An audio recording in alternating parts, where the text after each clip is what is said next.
Katherine Legge back in the Freak Nation. This time she's driving a stock car, and she'll be running in the NASCAR Cup Series at Phoenix. I did not have that on my bingo card, Katherine, with these fenders. But this is something that you say you've wanted to do for a while, right? Absolutely. I've been trying to get into doing more of it for a long while, actually. I dipped my toe in the water in Xfinity in 2018, I figure. And I wanted to do more, but I just don't know anybody in this world and didn't know anybody in this world. And so I made a dedicated attempt to do more this year. And so I did ARCA at Daytona. And then I got hooked up with the Live Fast Motorsport team. And here I am. I don't want to give the story away because I'd rather you tell it, how this came about, that we're sitting in the Phoenix Media Center and you're about to be the first woman in many, many years to run a freaking Cup car, which that sounds bananas to begin with. But two, how did this come about?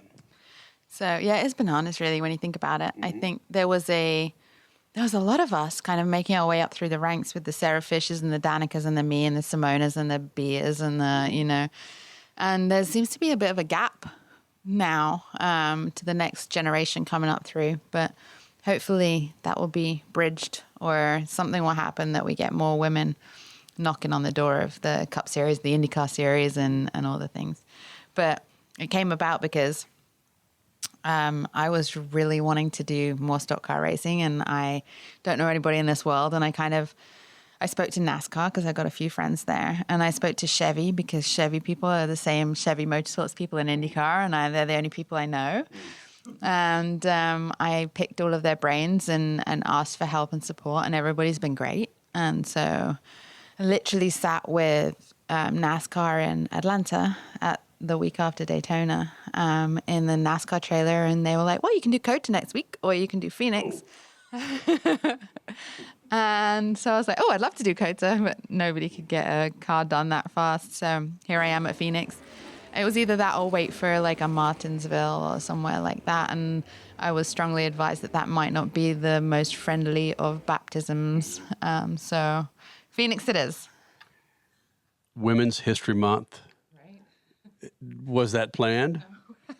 No, I so badly wanted to fly under the radar. I thought, we don't have to make a big announcement about it. Maybe nobody will notice my name on the entry list and it'll be fine. And then it's like, yeah, but it's International Women's Day on Saturday. And I thought, oh gosh, never going to fly under the radar, am I? Because it's the first woman in so long.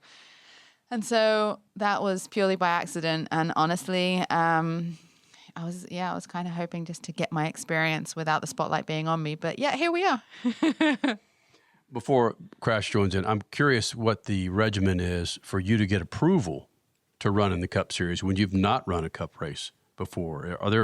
You got to check off boxes to get into this ride? That's why we're here, because you have to start off at like the shorter ovals and then make your way up to like the 1.5 miles and then the super speedways.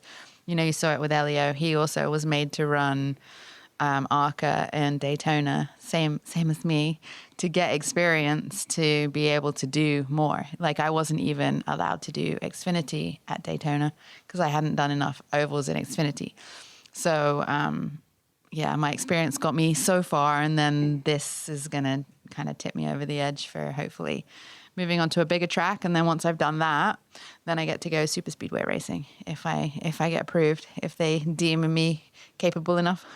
Do you want to go super speedway racing? Yeah, I want to do all the things. I loved Daytona. Like even in the ARCA car, the team were fantastic. It was just such a neat experience. So it's a whole other sport, right? The drafting, the bump drafting, the pack racing, the nature of it. It's like, I don't know, there's a lot of relying on your spotter, and there's a lot of strategies and it's just totally different, and I love it. And it's given me honestly a renewed sense of vigor for the sport to be able to do NASCAR racing, because it's so different and it's such a new challenge, and it's so cool. Like you sit in these cars and you're like, this is awesome. I am so lucky to be able to live this life and drive these cars. You're going to have a very busy 2025. More NASCAR races, potentially more IndyCar races. Who knows? We might see you on another dirt race. I mean, hopefully, right? Like, I mean, hopefully I have a busy 2025. I definitely am in the bucket list era, let's say. You know, I'm not at the start of my career, unfortunately, but I have a few good years left in me, and I want to do all the cool things. So I did the Chili Bowl this year. Of course, I want to do Indy again. There's a handful of IndyCar races that I would love to do.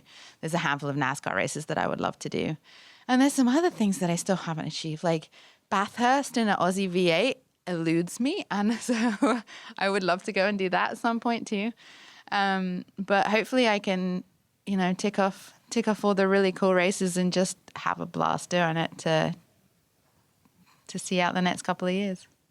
You've mentioned earlier today, actually, that when your driving career is done, we talked about this gap that was there or not there with women drivers, and then a gap, and then coming up to where we are now, that what you want to do outside of the cockpit is to help avoid those gaps moving forward. You want to bring up the next generation. How do you see going about that? I think that it would be a good thing for me to do, to leave a legacy to bring up the next generation. You know, you see what Lynn St. James has done for women in racing. And I want to impart my knowledge and my experience to people who are worthy of it. Like, there's a lot of drivers that are doing it for the wrong reasons, in my opinion. And so I want to cherry pick the good ones. Well, in an ideal world, and I haven't really like fleshed this out in totality yet, but I'd like to cherry pick the good ones and make sure they get the opportunity and the best equipment, and so they can actually, you know, make it, win races.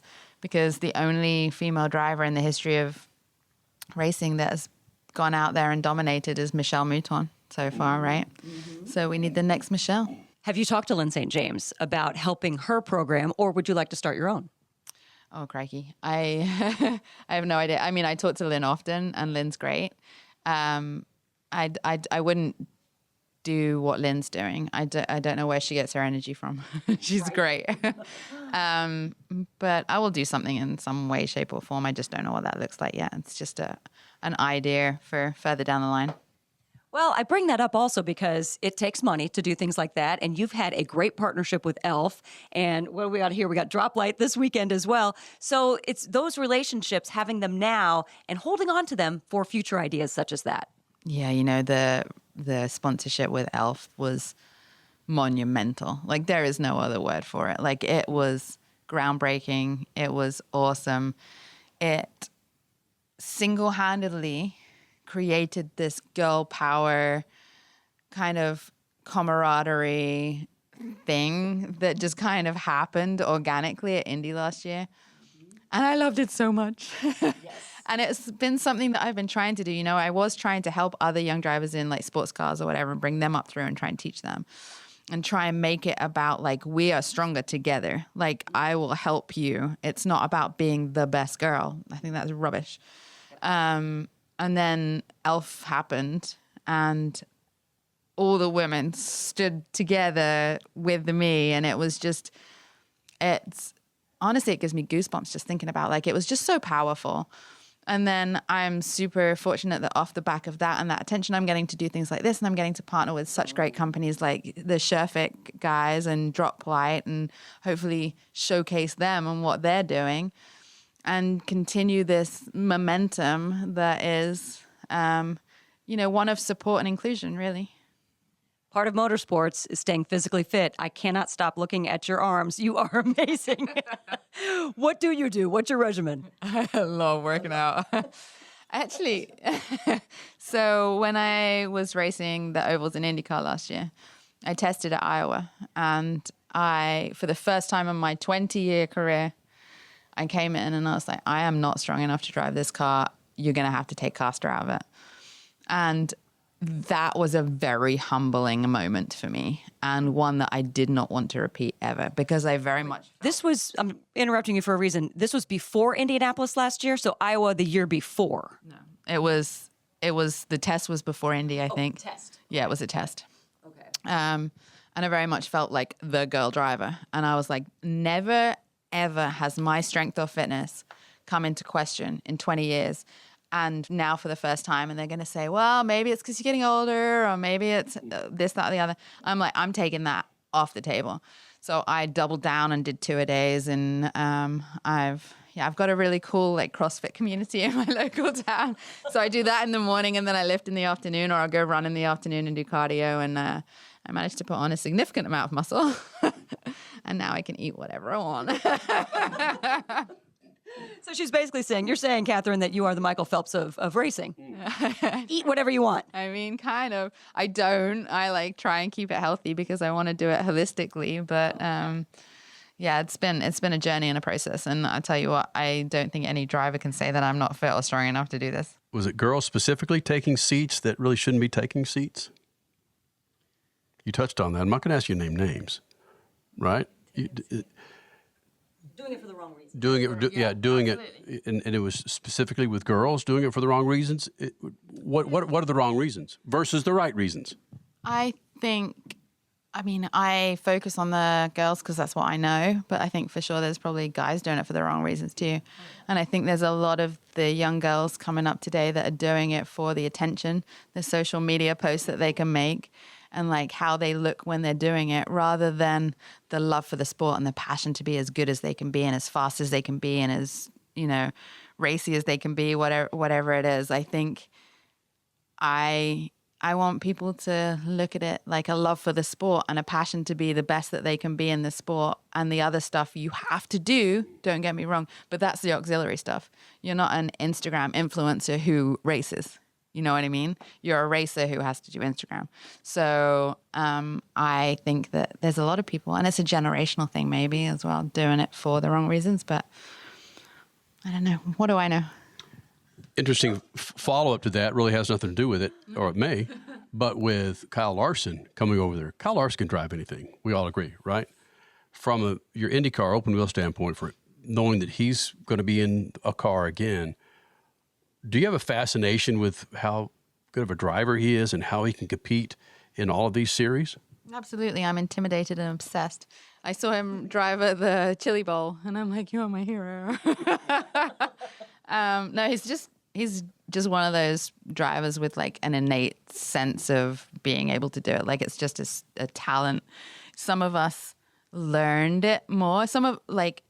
If you look at the range of natural talent to learned talent, and you look at old Formula One drivers, for example, you've got people like Damon Hill and David Coulthard, and they were very studious and they learned it. And then you've got like the Ayrton Sennas and the Alain Prost, and they were like drive it by the seat of their pants kind of deal.